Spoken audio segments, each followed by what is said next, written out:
Africa by Rodney, which is a very important book to understand, to study. It remains completely relevant so many years after it was written, but a lack of its understanding is responsible for, let me say, a lot of misunderstandings and a lack of movement today. And we believe it's very critical to understand this book in order to formulate how we are to escape the oppressive conditions we find ourselves today.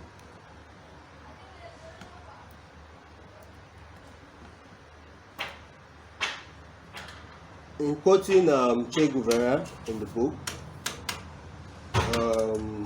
we hear that the unquestionable fact is that a large proportion of the so-called underdeveloped countries are in total stagnation, and in some of them the rate of economic growth is lower than that of population increase.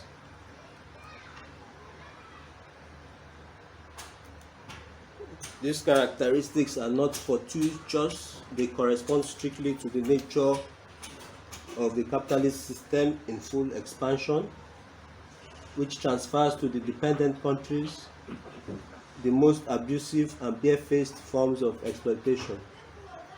It must be clearly understood that the only way to solve the questions now besetting mankind is to eliminate completely the exploitation of dependent countries by developed capitalist countries, with all the consequences that this implies. Now, I'm pointing to this quote. I'm not going to go into too much detail about it. I think it's self-explanatory.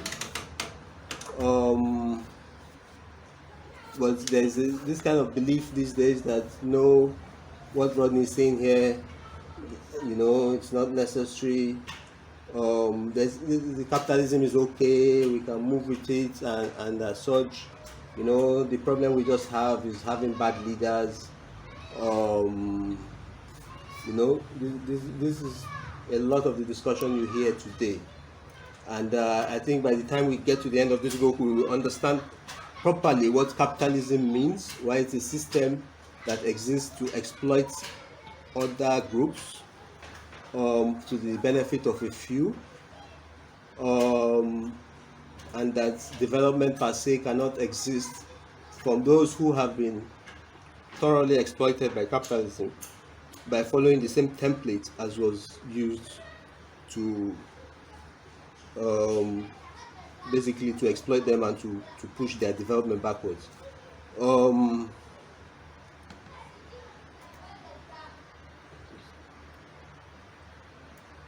So, to go forward, it's very common, and I hear this quite a lot, I'm sure all of us do, and a lot of myths about development and underdevelopment, which are very common. Very recently, I saw a conversation on Twitter where someone was seriously saying the slave trade was not all that bad, and was saying things like there was only about 10 million, or was it 20 million Africans taken. Africans keep on blaming the slave trade for where they are. It was, and we do hear that. I'm sure all of us do. We also hear very often that colonialism was good for Africa. Africans were, after all, backward. Africans were supposedly, in Nigeria, for example, they say, well, we were killing twins, and doing human sacrifice. Towards the end of the book, Rodney says the most convincing evidence as to the superficiality of the talk about colonialism having modernized Africa is the fact that the vast majority of Africans went into colonialism with a hoe and came out with a hoe.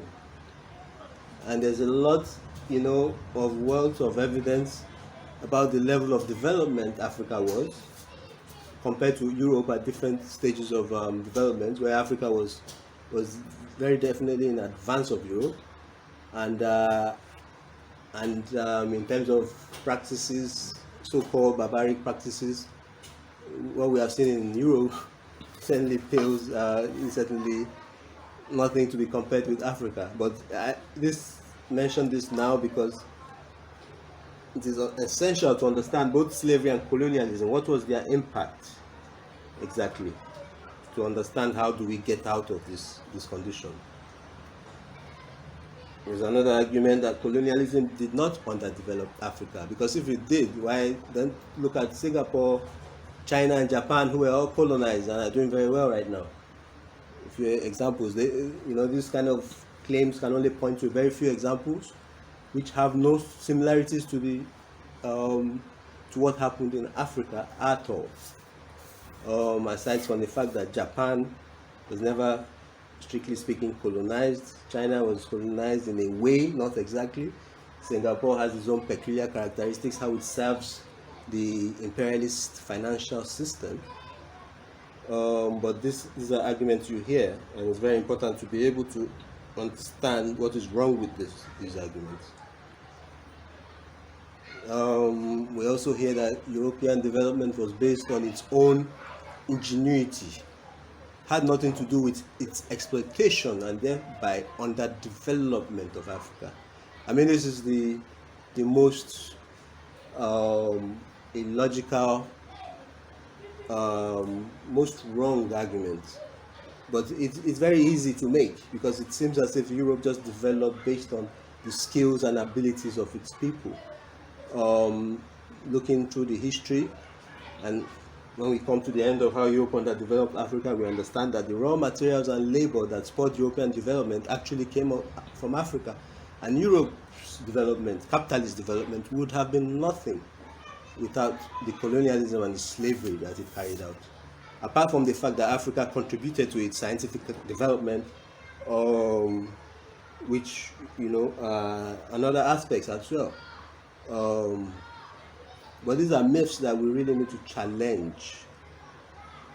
Lastly, we have frequently said, even among those who believe they are Pan-Africanist and want to move forward, they sort of undermine Walter Rodney's message. We now hear that we shouldn't be talking about how Europe underdeveloped Africa. We should be talking about how Africans underdeveloped Africa. Of course, you can't challenge the system without dealing with the leadership and with the Africans who are involved in the exploitation of their own people. But even when we look at slavery and colonialism, we have to ask, which Africans, and in alliance with whom? Of course, I leave it to your own imaginations and how you see challenge to this should be done. But this is a question that is always asked, is always put forward as well. Okay, Luca Bashir raised hand. I'll continue. I'll take any comments after this, after the presentation. So these misconceptions have been based on propaganda and from being ignorant about history. How Europe underdeveloped Africa debunks these myths. So now let's dive into the first section of chapter 1. What is development? At the level of the individual, it is increased skills and abilities, more freedom, greater well-being. We speak of it as growth often, increase in abilities and capacities, evolution, maturity, and so on. So development, we understand it in many different ways. If we can understand it at the personal level, we can now understand what it means, at the level of societies, which is what we are looking at. But even when we look at personal development, we cannot speak of it without speaking of the state of development the person is in. Nobody develops alone. We live in social groups, although the capitalist ideology will have us believe that individuals develop alone. But it's very simple to understand that the environment in which we live is very crucial to our development, the way we develop, maybe even the talents that we will thrive in that environment. And the social group is very crucial for every individual. This is something we understand naturally as Africans, to be honest. So it is a very capitalist ideology. You can call it an Europeanized ideology, this individualism. And it is part of how development is misunderstood, even when we talk about it in social groups. It is never looked at in terms of the totality that matters. And then always looked at in terms of the economic aspect or some isolated aspect. Which goes back to saying, well, ingenious people drive development, for example. So development is about improving the capacity of social groups to regulate internal and external relationships to ensure survival. It is irrespective of the will of individuals. We can think of development, that is human and animal development as well, in terms of evolution.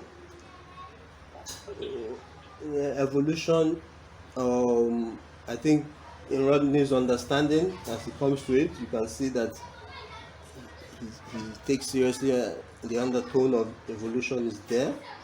And so if we try and look at that a little bit deeper, we understand evolution.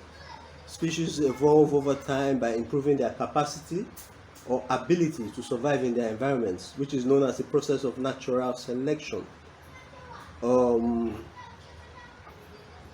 So basically, over millions and millions of years, we have seen species evolve to, select some attributes that are more favorable to the development of that species. And so you have a process in which you also have an evolution from one species to another and so on. Of course, there's a lot of reactionary, racist stuff. So we have to be very careful when we use evolution to explain development. Some people misunderstanding will refer to it as survival of the fittest, and we'll see it as intra-species. That is, we are both of the same species, but it's like we're competing with each other, which is completely wrong. It's not about species competing among each other, but about the most favorable attributes for the species that would enable it to survive better, evolving.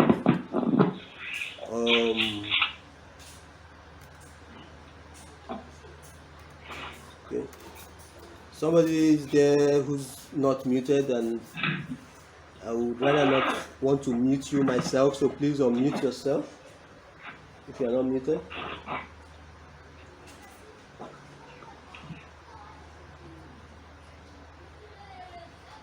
Because to mute you, I have to come out of the screen, and I don't want to do that. Thank you. So we have this conception that human beings are distinct from other animal species because they are social animals that operate in groups. And Rodney makes clear that that was not the case. Many social animals do actually operate in groups. So it's not something that makes us distinct from other animal species. To quote, the human species embarked on a unique line of development because man had the capacity to make and use tools. So in terms of human evolutionary development, we can say making of tools was very significant, but significant to this in particular is the hand. The human being, the species, evolved hands with opposable thumbs that are able to grasp and make tools and use tools. And we generally tend to differentiate human beings from other animals by talking about the brain, rationality. The use of hands, actually, working with tools, was actually very significant to the development of the human brain, rather than vice versa. In fact, it is the ability to use the hand and to make tools that gives a spur to the brain development. And so that is for the development of humans. So the way we work and the tools we use, this is what is specific to us, and that determines as well our evolution in terms of the societies that we create over time. Very important to bear this in mind. It's a characteristic that is specific to human beings and very important to our survival.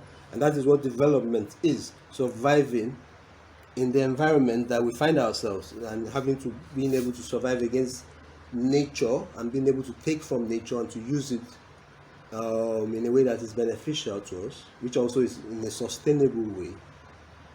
So quoting Rodney again, in historical terms, man the worker was every bit as important as man the thinker, because the work with tools liberated men from sheer physical necessity, so that he could impose himself upon other more powerful species and upon nature itself. The tools with which men work and the manner in which they organize their labor are both important indices of social development. So continuing, move on from that.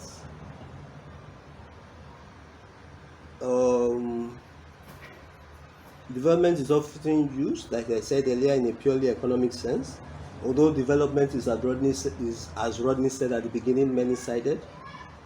But the economy is a way of measuring other social features.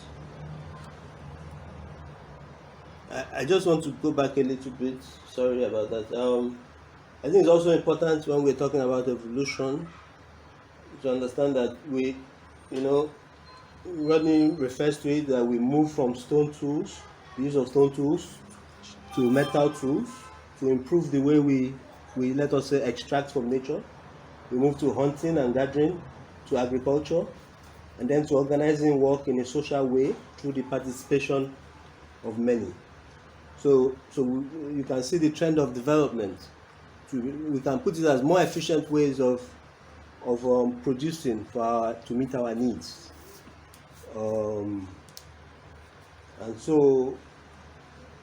And Africa, as the original home of man, was a major participant in humans developing increasing capacity to win a living from nature. Okay. We come back to that. Development is, like I said, not strictly economic, but economy is a way of measuring other social features. So let us look at economic development then. To quote Rodney, a society develops economically as its members increase jointly their capacity for dealing with the environment. How much they have this capacity depends on how far they have scientific understanding, the extent to which they devise tools, technology, and how they organize the way they work, which is in a social manner. So from what I said in the preceding, you can understand that human development has been an improvement in the use of tools, which is what we refer to as technology.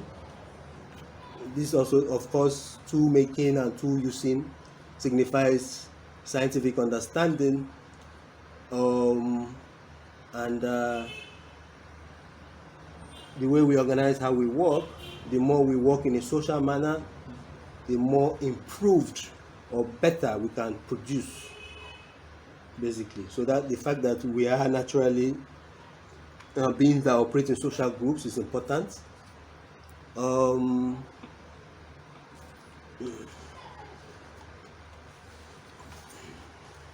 Excuse me 1 second.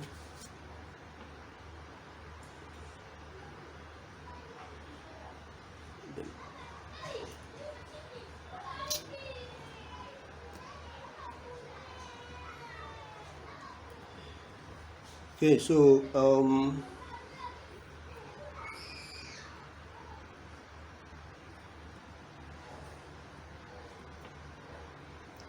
yeah, so basically now, like I was saying earlier, humans have constantly developed as they have increased their capacity to survive and make use of nature. from stone tools to metals to hunting and gathering to agriculture. Now we talk about computers and in the future robots, of course, or even presently.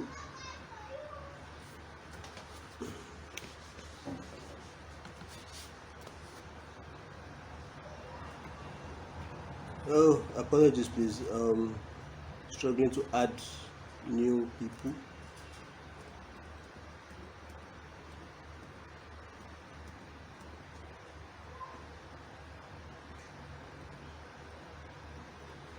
So, Rodney says every people have shown a capacity for independently increasing their ability to live a more satisfactory life through exploiting the resources of nature. Every people. We don't have one part of the world that has shown a lower capacity for doing this. It is everywhere. It is universal. By just studying the evidence of history. Of course, there are often setbacks, but the overall trend has been increased ability to produce. We would look at the reasons for the setbacks. Basically, it's very important. So part of the things we identified earlier are crucial to that. For example, how far you limit scientific understanding, and if you have a contradiction between the way work is organized and the benefits, the fruits, enjoyment of the fruits of that work, that is also a way to limit the extent of development. So we look at, Rodney looks at an example looks at the question of something that capitalist ideologists don't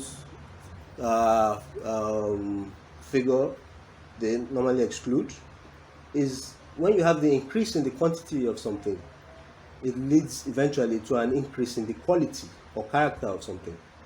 It gives an example of water when it's boiled, reaching 100 degrees centigrade and qualitatively changes to steam. So we don't just necessarily have something increasing quantitatively, just people developing. We see this development in terms of it reaching a way in which you organize it, and then, or you organize society, and then there's a qualitative change, and then we now have another stage of development, and then we are able to increase the quantity. So we see in China, basically there was an ability to increase production. China moved from small family units who were able to, in China, basically, who were able to produce, to reach an extent in which there was a surplus, and then there was the creation of administration.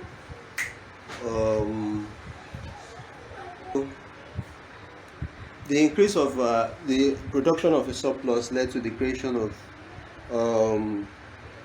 an elite, in a sense, who were to administer, supposedly for the good of the society, and then land became unequally distributed. So we then had the ability to make specialist products like silk. Again, that leads to the creation of artisans, whereas before all the people who were producing food were also the people who did all various type of tasks, for example, making clothes and doing other things. So now when you start to create artisans who are 100% going to focus on doing specialist functions, they start getting paid, and then there's also another creation of an elite.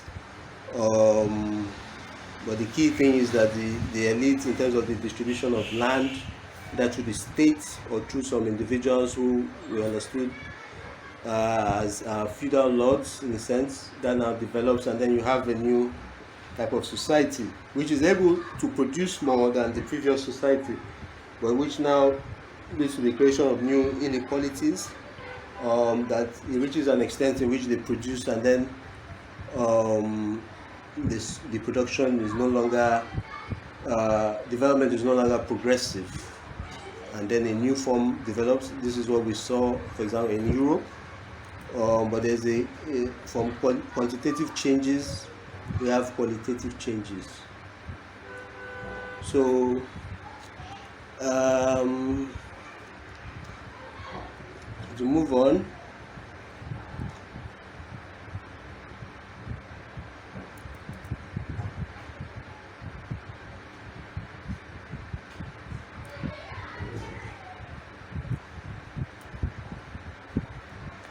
so development is not purely economic, as we have said.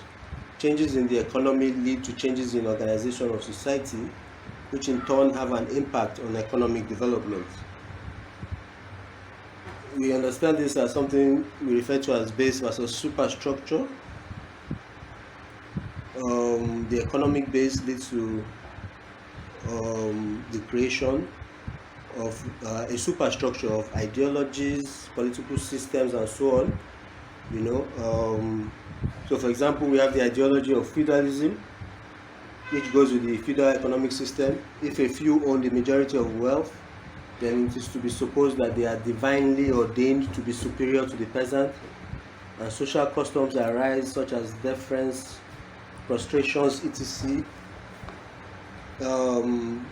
Whereas communalism implied equal distribution, feudalism implies inequality, and so it has a whole political, religious, and other systems to justify it.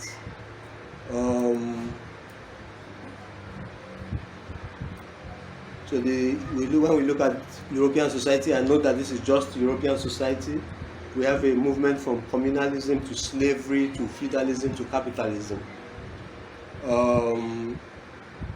This was economic development as capacity to control the environment increased.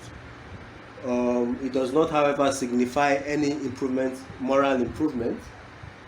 It was simply an improvement to control the environment and to increase the production of things for the needs of members of society up to a certain point.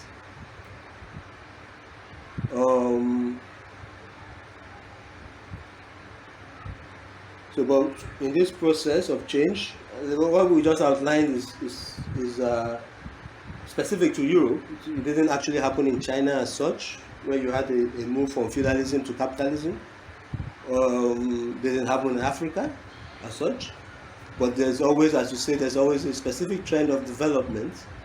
And when a form of social organization becomes obsolete, it holds back societal development. Rodney gives the example of slavery advancing production in Europe, but reaching a stage where it inhibited technological development.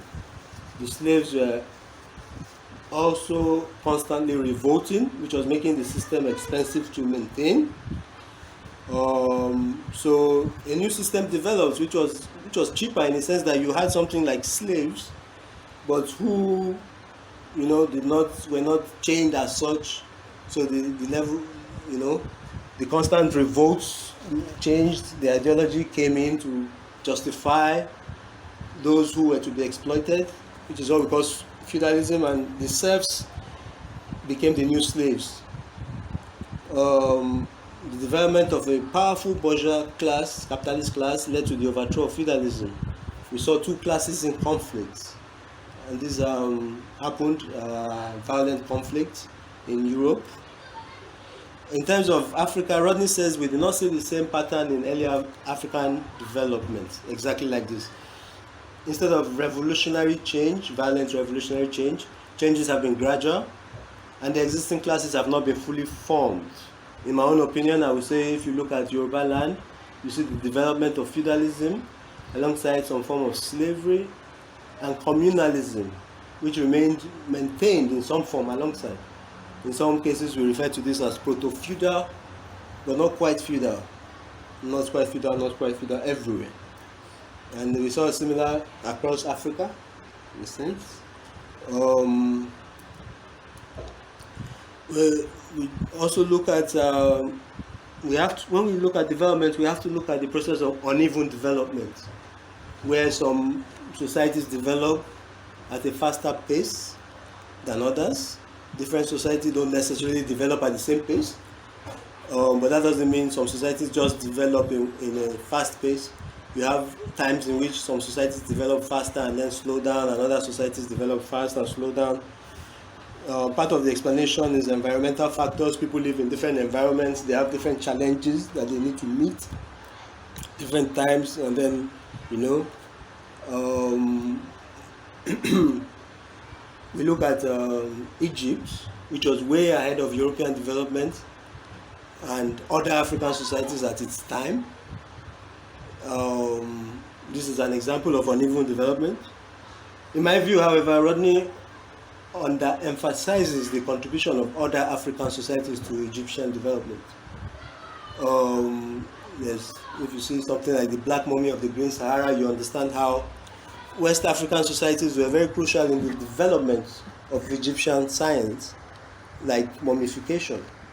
And we should not suddenly look at Egyptian development in isolation from other parts of Africa, which contributed to the Egyptian development.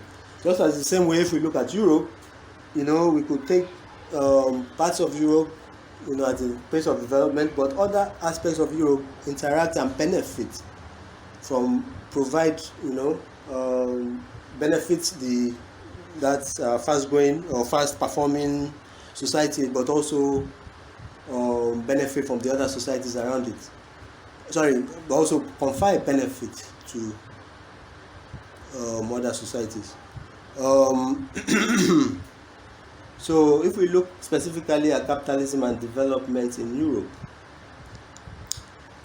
whereas China did not develop capitalism for reasons of a particular superstructure, in Europe capitalism developed well. In China, the fact that there was a bureaucracy that had more control over the state, there was less control given to individual feudal lords like we saw in Europe. So in Europe there was weaker state control to prevent the development of capitalism. In China that wasn't the case. The bureaucrats in the states had greater control and were able to therefore prevent the development of the powerful class of bourgeoisie who were able to oppose the feudal class.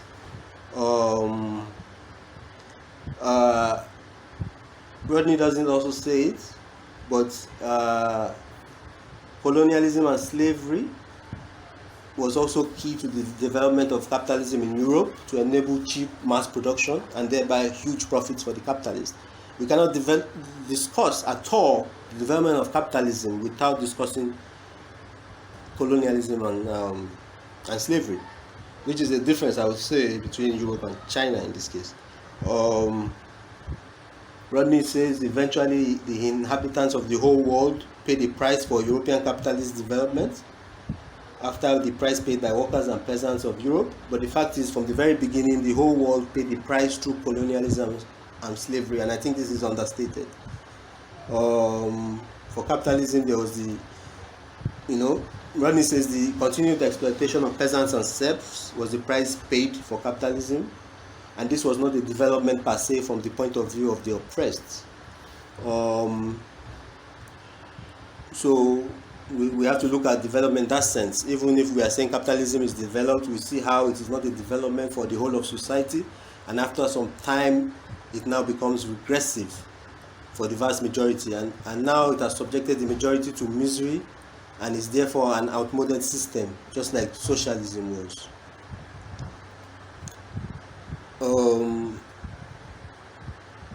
We also, in terms of uneven development, Rodney explains that the superstructure, apart from the environmental factors, the superstructure can also explain uneven development. Superstructures tend to differ across societies, and a society that develops more inhibiting superstitions or beliefs will see slower pace of development for some time. In my own view, this was the case for Europe for a long time, where it went through a period, the Middle Ages, or a period they call the Dark Ages, where scientific endeavors were completely, basically prohibited. It was prohibited for the mass of people to read, and basically religious superstition took over the whole society. And this is a period in which Africa was quite in advance of Europe.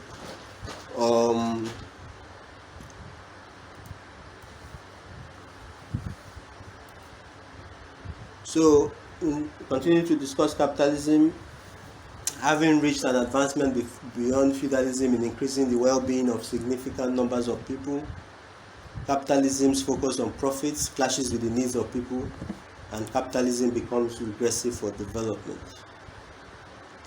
The profit motive, which supposedly fuels capitalism to be a great system, according to its defenders, leads to the underutilization of productive capacity.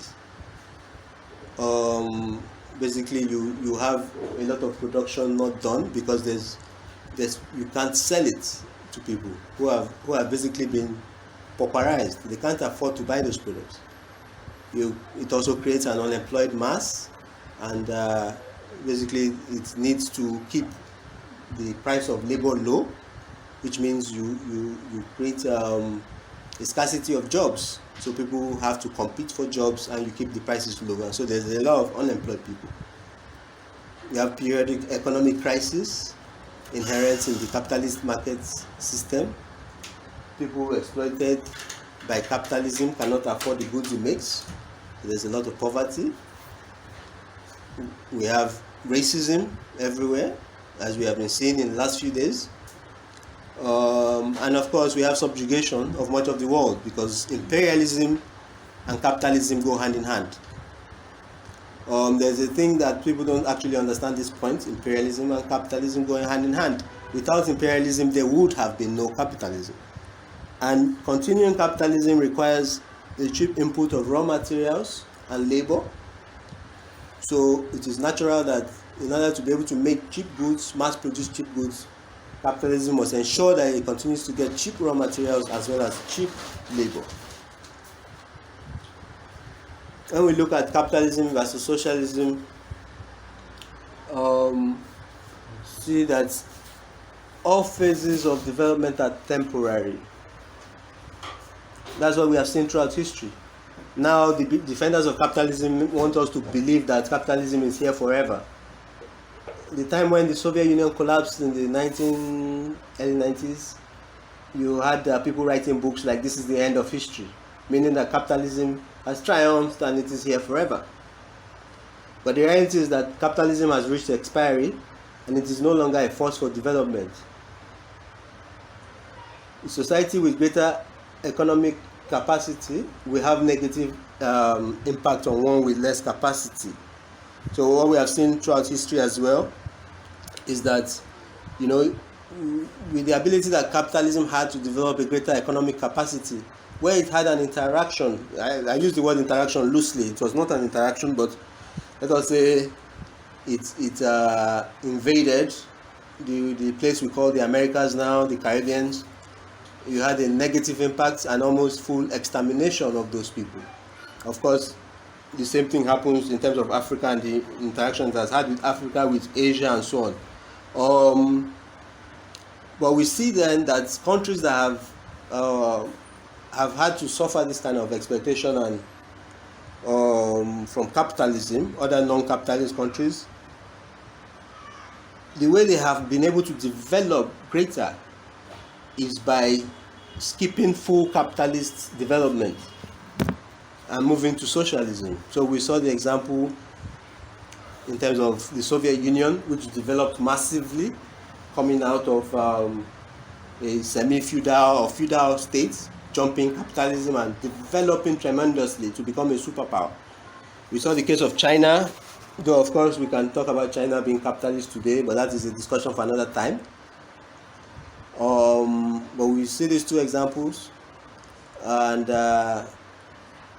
we see the difference between the two systems is that there's a planning in socialism, where work is socialized and people work together, and the fruits of labor are supposed to be shared among the people. Whereas in capitalism, people work in social, but they share the fruit of the labor privately to a few hands. So capitalism has advanced in the sense of driving the full potential of working socially, but it has a private allocation of that wealth, whereas socialism will maintain the social aspect of work, but ensure that the fruits of the labor are shared socially.